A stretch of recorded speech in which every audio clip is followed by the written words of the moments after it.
Hello and welcome to the Old and in the Way podcast. Today's story, Carlos Santana and the magnificent Marcus Malone. Possibly the greatest story never told. One of the most touching, overlooked stories in rock history. The reunion between legendary guitarist Carlos Santana and his long-lost bandmate, Marcus the Magnificent Malone. A man who helped shape the early sound of Santana's band, but whose life took a tragic turn only to come full circle decades later. Back in the mid-1960s, before Santana became a household name, a group of young musicians, including Marcus Malone, were honing their sound in the Bay Area. Malone was a brilliant percussionist whose conga rhythms added a vibrant heartbeat to the band's early fusion of Latin blues and rock. The original ensemble, including Malone, guitarist Carlos Santana, and keyboardist Greg Raleigh, formed what would become the Santana Blues Band, later simply Santana, a band whose future greatness would soon be realized at festivals like Woodstock and on classic albums like their self-titled debut. But life outside the music wasn't kind to Malone. Just as the band was on the verge of breakthrough, success, Marcus Malone's life took a devastating detour.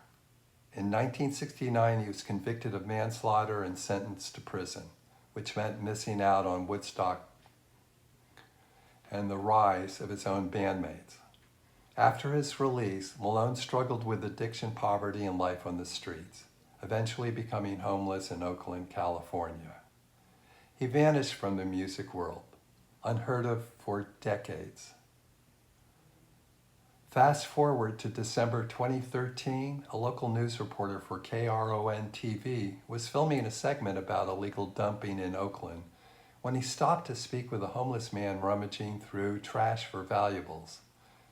That man introduced himself as Marcus the Magnificent Malone, and astonishingly, he claimed he had once played music with Carlos Santana.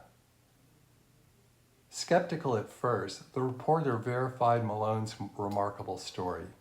He really was a founding member of the Santana's early band.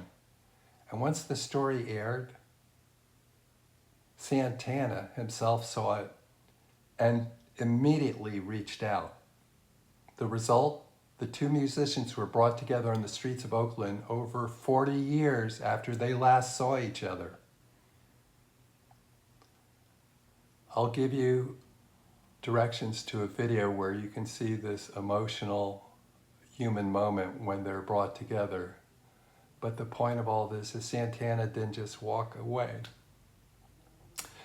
After the reunion, he publicly offered to help Malone get back on his feet, arranging a place to live, clothes, and even extending an invitation to work with his old collaborators again. And to me, in rock and roll, that's the greatest story never told. Thank you for being an example, Carlos. And this concludes today's episode. Thank you and goodbye.